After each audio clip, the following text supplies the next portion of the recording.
Hey guys, we're going to do a Q&A Friday the 2nd of October 2020, so we'll try and keep it down to about 10 minutes. In the comments, if I forget to ask you, let me know what's an ideal amount of time for a Q&A to go for, okay? I mean, obviously less time is shorter, good. If we're going to take a bit, if we're going to answer more questions, it's going to take longer. So I'm going to have a seat here and just quickly go through the most recent comments, which on my device at the moment, 2 hours ago. I'm just going to quickly skim through and try and find basically questions and answer those questions. So there'll be a lot of awesome information there. If someone's asked a question, yeah, generally there's a whole heap of other people asking, okay? Someone's talking about a P0400, saying that video might explain it. Okay, so the video was called Fixed Itself P0400. If you've got the P0400, just search on our channel P0400 and that'll give you the accurate information as to what the causes of that may be. Now, in the search function, the more words you put, it's going to ask to fill those, to qualify to find that result. So less words is best to get more results. So you just put P0400, and every single video that I've ever written P0400 on the title, the description, or anything should come up. If you've got too many, then you can add an extra word like prado if you only want to know, so whatever's relevant, but start off with less words just to help you with the search thing, because the search thing works really well and really easy for me. If everybody could find it that easy, I think you'd find it a lot more enjoyable. So yeah, try that. So 4 before diesel in the search bar, just put the one word of the main thing that you're after, and maybe just scroll through the results to see what's most relevant if you've got time. Obviously have a look at it all, because like now I go on a little bit and it's all information. So this guy says it might explain his P0400, so if you want to know what, just have a look at that video. We'll try and get through it a bit quickly.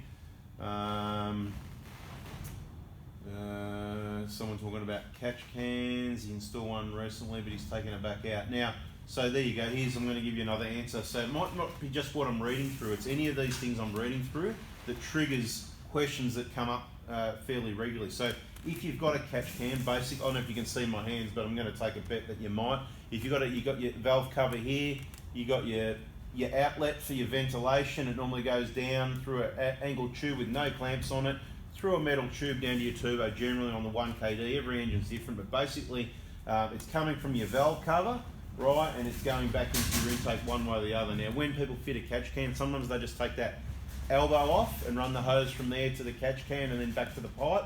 Sometimes they get rid of the pipe. If you do that, you should always keep the pipe and the bolt. There's a little bolt, I think it's a 12mm head and a metal pipe. Apparently you can buy it from Toyota for $50 if it's missing. You might even find one at the wreckers cheaper or for free, depends how nice your wreckers are. Obviously the catch can, it's just a filter, right? So it's something that restricts the flow of that system by filtering it. As I've said in other videos, if the filter works, it's going to restrict it more. If it's not being restricted, it's the filter's not working too well, right? So, they can collect a little bit. Some gets through anyway. Waste of time, that's in other videos. But if you want to get rid of that catch can, yes, there's no pressure. You don't need any clamps. So to answer the question, if you're getting rid of it, just get that bit of pipe. You need the pipe, you need the bolt. I think it's it's a metric thread, probably 8 by 1.25, just taking a guess there. 12mm head on it, one bolt the pipe, and you know what I'll do? I've got one of those little angle rubber pipes here. I'm going to quickly see if I can find that. I'm going to quickly see if I can find it and give you the part number. This isn't Q&A, is it? See, this is another bit of information in a video. I'm just skimming through. Here it is, right? Here it is.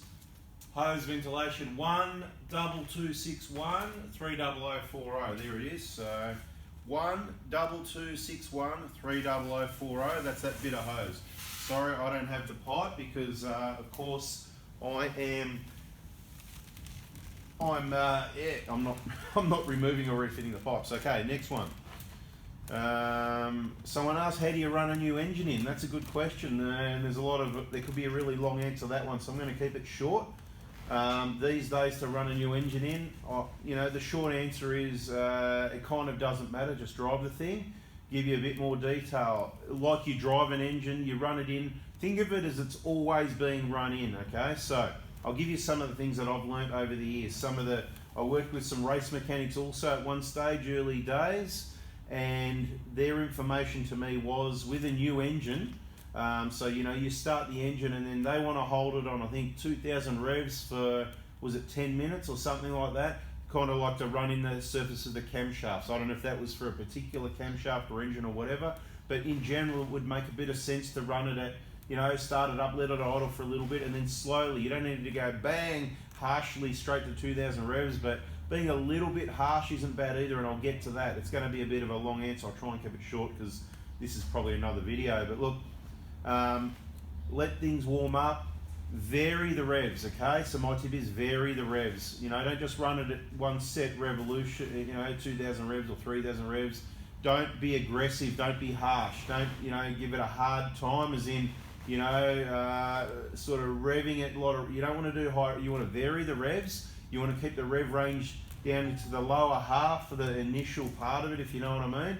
And then you've got the most important part for some engines, and this is for some engines, and in quality engines like these Toyotas, you're just not going to have this problem. Now, sometimes where you get a better or a worse engine, sometimes it's to do with the rings beating into the bore, right? Now, I'm not going to go into full detailed explanation, but you need compression pressure to push the rings out firmly for those rings to wear and get a nice seat into the bore. If you're driving it softly, too slow, too soft, you don't get the same compression, and this is more important in high performance, high compression, sort of like more performance engines, or small, maybe like dirt bikes and stuff like that as well, right? If you're too soft about it, you don't get that same bang in the pressure on the rings to press into the bore kind of thing. That's the best I can explain it, guys. I'm not that good at it. It's not really that important in these engines anyway. When I say these engines, most engines, whatever. So as I said, the best thing is a bit like when you get out of bed in the morning. I don't know what you feel like, how good or bad you feel, but generally you don't open your eyes and boom, jump out of bed and start running, you know what I mean? You're going to pull a muscle. You need to get up slowly, get moving slowly, warm things up.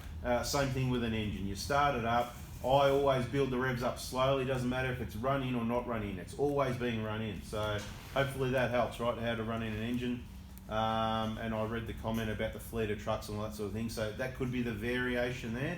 So just to add one other thing. So how to get that compression to get that bore right without revving it. So you don't want to overload it too much, but before too long you want to get some load on the engine, and that means not revving it. It means getting to higher gears.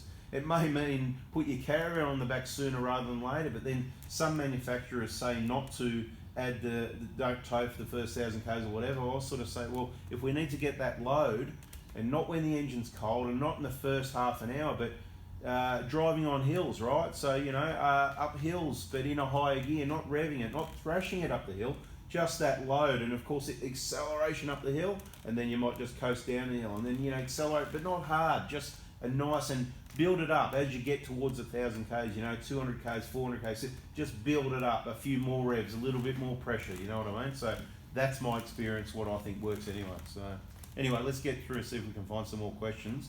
I don't know how we're going for time. I'll risk it. I'm going to estimate 10 to 20 minutes, all right, guys? And I'll be looking in the comments, like I said. Please let me know. Look, I'd love to do this every day and just answer all the comments. If I had 10 minutes a day, and I probably could find that, we might get to that. Let me know in the comments if that's a good thing, or you're not too fussed about Q&A. Please let me know. Okay.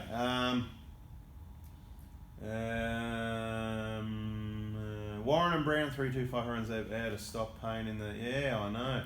Please try not to swear on the comments, because, you know, we want to be family friendly, and the younger people are trying to set an example for the kids and that if they're there. I know most of our audience is 18 to, you know, middle, older people, mainly 95%, here you go guys, 95% male, mainly in their 30s and 40s, into their 50s and either side, so 18 to 65 and even older. But look, so I know we all know how to swear, and we all know how not to as well, so let's set an example for these younger guys as they come along, because we just don't need to, you know what I mean? So sometimes you need to, but you know, you don't need to write it in the comments though, right? Okay, somebody asked with the roof platform, Paul asked, what's the height, because I put a video, I've got a video about the Roller Titan tray, okay? It's assembling the tray. There's another one installing it to the vehicle. We think it's a really good tray because Kaon, they're awesome engineers in Australia. They had both the Titan tray and the Roller, so the Roller Titan tray and the Rhino tray. They said that I was going to get the Roller. He said I wouldn't get the Roller. The Titan's stronger, you know. and I didn't even know about the price, but it's cheaper as well. So don't get sucked into being just like everyone else because someone else did and it's great and it looks good. There's better roof racks out there, guys, and Roller Titan, in my opinion, confirmed. I'd agree. So we've got a couple of videos on that. Someone asked, what's the height from the top of the platform to the roof line of the Prado? Well, this is the problem, right? You know, whereabouts at what area. So if you're trying to work out from the highest point of the roof to the top, I don't know. I could go measure it because it's just there somewhere, but maybe that's another video. So subscribe, turn the bell on, so when that video comes through, we'll do a video giving you some more information on that Roller Titan. It's awesome, right? Very strong, very quiet, very happy with it. Now, the hardest problem you got is where to buy it, because I know you get it from super cheap, get them things when they're on special, that's good. They need to have some more retailers, mate. These retailers that sell four-wheel drive stuff, hook up deals with roller guys. You need to be selling the roller product. It's awesome, right? Now, anyway, to answer one part of the question, I reckon I did a measurement at one stage from the underneath of the roof rack to the roof at the lowest point. I think it was around about 80 to 90 mil, so obviously more at the sides, which is good because you can get your arm, you can get your hand in there and a sponge to give it a clean. And having the open at the sides, not the backbone, just the open sides, again, you can get in there to clean it, and when you tie stuff down, much more accessible. So as far as use, quiet, strength, reliability, rollers the go. I'll have those measurements for you perhaps in another video. I hope that helps. I would estimate it adds a bit over 100 mil from your roof to the top of the tray without mounting. So it's a bit over 100 to 125. It's nice. It's not too high, it's not super low, it's just right in my opinion, but I don't know the measurements. Okay, next one, thanks Anthony, next one, thanks. Very helpful tips, thank you, yep. Videos are all awesome, thank you. The staff working at Toyota, yeah, the DPF thing, I understand. Guys, don't get upset if the way I talk about DPFs, what would I know about it? I'm just trying to say, you know, I understand if people have had problems, then they need to be sorted out. But sometimes what happens is you just got to be a bit considerate that these things are forced upon the manufacturers. They're not a good idea, and it is a little bit hard to manage, and there is going to be some problems with these things. And they're going to, the good thing about Toyota is they research and they endeavour to find the root cause of the problem and solve it. So that's the good news. You've got to understand, other manufacturers have been having these problems for decades, and their solution after 10 years is to try not to sell diesels or to eliminate diesel engines from their market, right? They're just eliminating, you know, we're not selling those diesels anymore, or we've got them, but we highly recommend against it. There's problems, so they'll have them there, but get the petrol, okay? And that's what I'm going to tell you as well, right? At the moment, it's still wait or get the petrol, okay? Got a bit of exciting news about Prados and 300 series, or maybe exciting, not that exciting, about engines, and the sorts of things we've been asking for and wanting for years may actually come out eventually. So sit tight on what you've got. Don't be confused about when I say stick with the last of the best. That's the 1KDs, 2015. The 1GD isn't the last of the best. If you got a 16 or a 17, if you're listening to me, I said don't do that. So I'm sorry if you missed that or you didn't find me until after that. What would I do at this point if I owned a 2016 1GD? I'd probably sell it, okay? The only reason we've got one in our fleet is because they put a 5-year warranty on them. They were clear about the DPF. They had 4 years to sort out the DPF problems. It's a bit of R&D. We want to test them and see, are these DPFs going to cause any issues? We've had no issues in 27,000 Ks.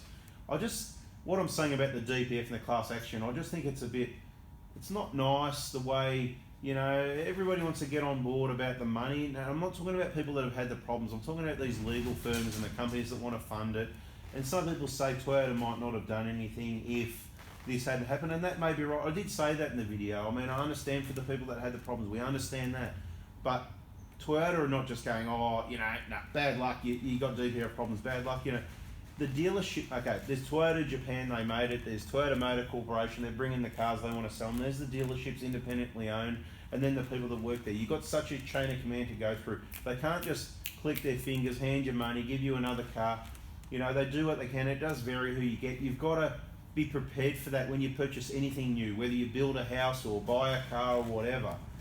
Kind of like, you've got to prepare. You're not going to get the best customer service on the planet like what you'll get from me if you buy our parts kits and have any problems, but you won't, because we take the care and the quality control to make sure you get the right parts the first time, etc., etc.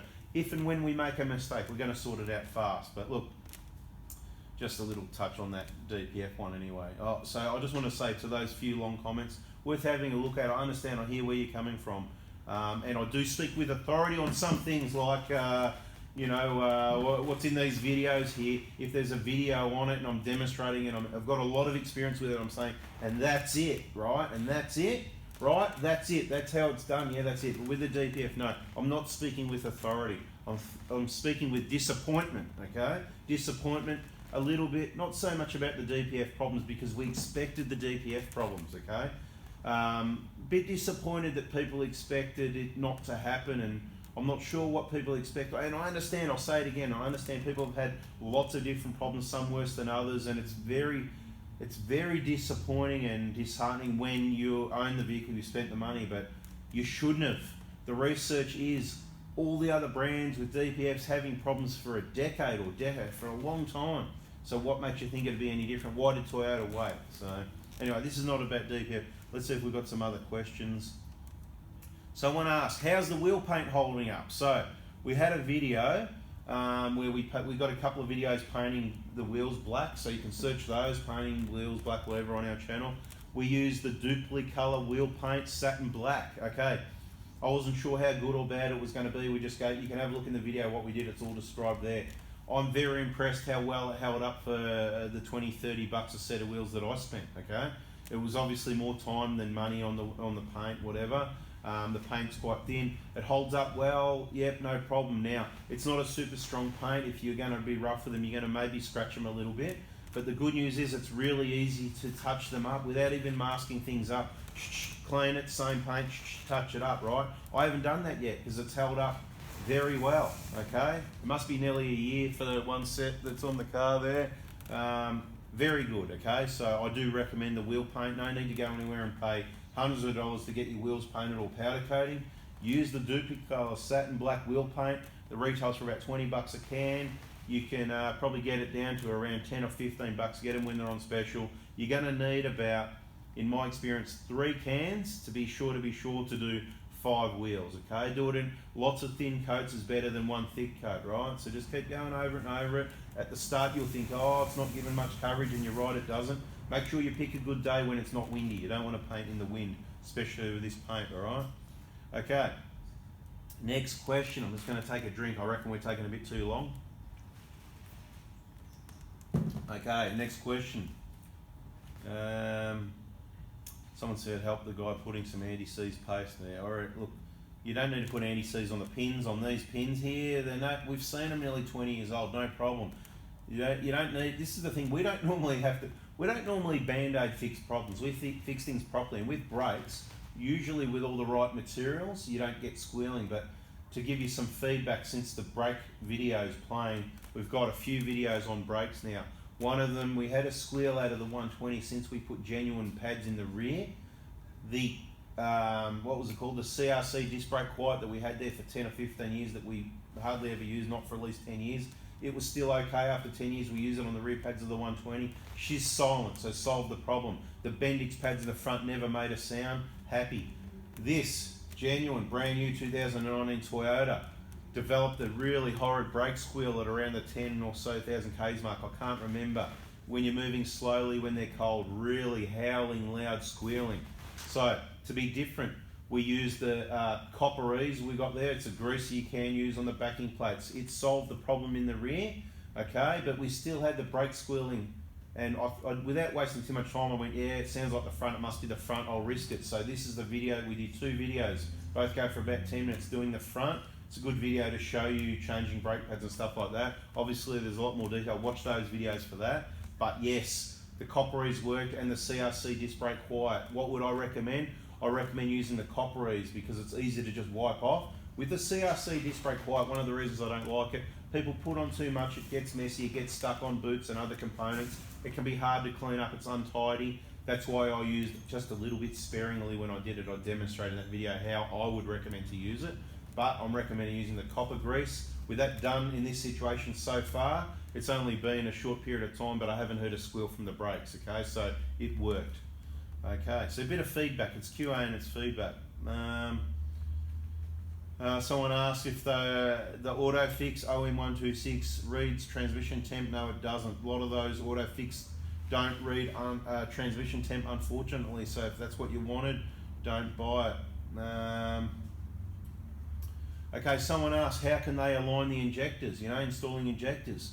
I've got videos on that. So there's some brief ones that are actually quite good on YouTube. Try searching how to align the injectors, stuff like that. Injectors, alignment, align injectors, whatever. Search through those results, you'll find something. The best way, if you're going to be replacing or removing refitting injectors, is to get our injector kit, okay? The way to do that is send me a text message Monday mornings from 8 AM Melbourne time if you're in Australia, right? Text me your name, your vehicle details, and that you're interested in the injector kit. I'll send you some information. Watch that quickly. Come back to me. Yep, this is what I want. I've already got that. I don't want that. I'll send you the order. You pay for it. We get it packed. We send it out. Boof, right? We do a run Mondays. Monday, it might change to Tuesday because some people are a bit slow on Monday. We need to get the parts done Mondays if we can, guys, because we've got other stuff to do throughout the rest of the week. But like I said, if it's urgent, send it. Let's get it organised for you, right?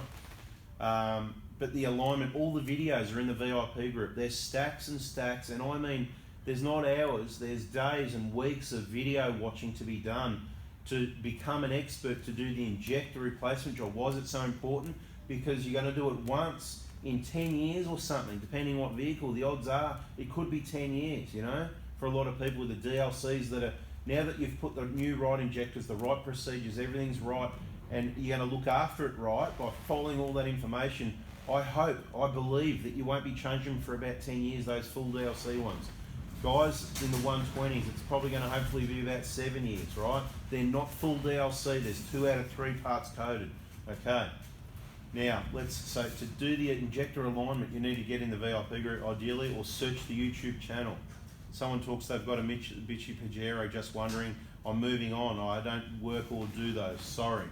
Okay, thanks for all your time and energy. Do you know trusted prado doctors up in Sunshine Coast, Queensland? If anyone's watching this that knows, that can recommend anyone, or you can replace injectors and do these bigger jobs yourself or in your workshop, we want to hear from people. We do have people on the Sunshine Coast, Brisbane, we've got people around, but we're always looking for more. There's not enough of them.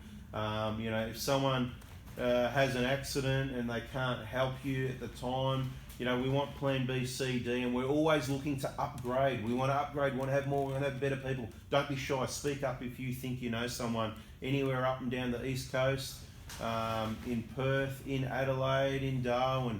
Who have you got? Please reply in the comments, or if you want to keep it quiet, it came from you, please send me a text message again, 0490 261 013. I've used these guys, they're really good. Or, hey mate, my name's Jim Beam from Jim's Mechanical in Budrum, and I've got this workshop, and we, there you go, internet dodgy. Hopefully I'll keep reading these comments. Look, we're just about done, guys. That's what I mean. That would goes for 2 days ago. We need to get on with this. Anyway, guys, thanks for watching. That's Q&A. I'm out of here. Bada bing, bada boom. Thanks for watching, guys. 23 minutes. Yeah, if you didn't already, please subscribe, turn the bell on. Check out our videos. They're full of information. And in the comments, those things I asked for. Thanks for watching. Catch ya.